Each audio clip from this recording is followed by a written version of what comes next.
Second time coming to such a vetting, was it any different from the first time you came? No, not really.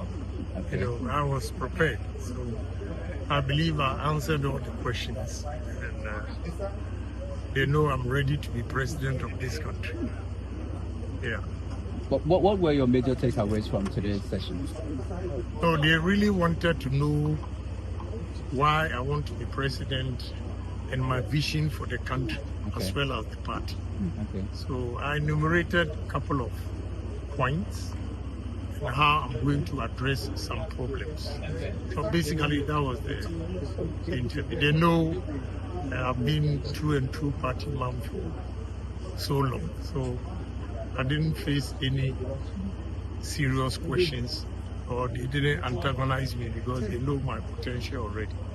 But they asked tangible and reasonable, I would say reasonable questions. They were not hostile to me, and I was free to answer their questions. I imagine your plan to use the Asian model to develop Ghana. I said it there too. I told them and explained what I mean by Asian model. I've seen some proof. Let me explain further.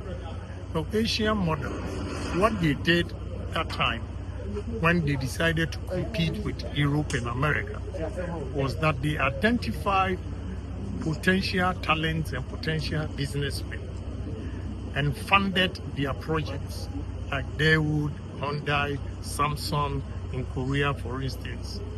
They made conscious efforts to support them by giving them loans. And the loans, what they did was that if Mr. Honorable Kwaku Kwarteng decides to build this building, they will ask for the cost of the raw materials and where he's going to get the raw materials from. The government then sends the money to the company manufacturing the raw materials. And they will give you a couple of months. If you tell them the imports or your raw materials or whatever equipment you're going to use will arrive in 3 months.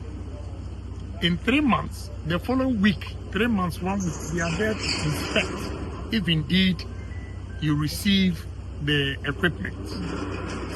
Now, what they do is that the government partners the individual, the private sector.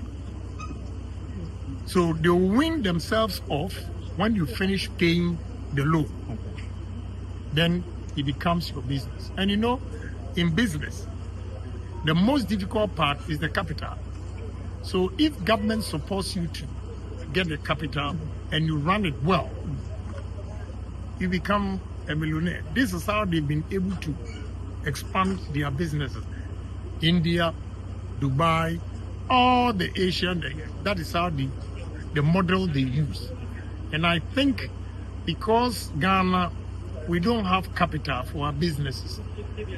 Set up businesses, initially they are very tough. They lack finance.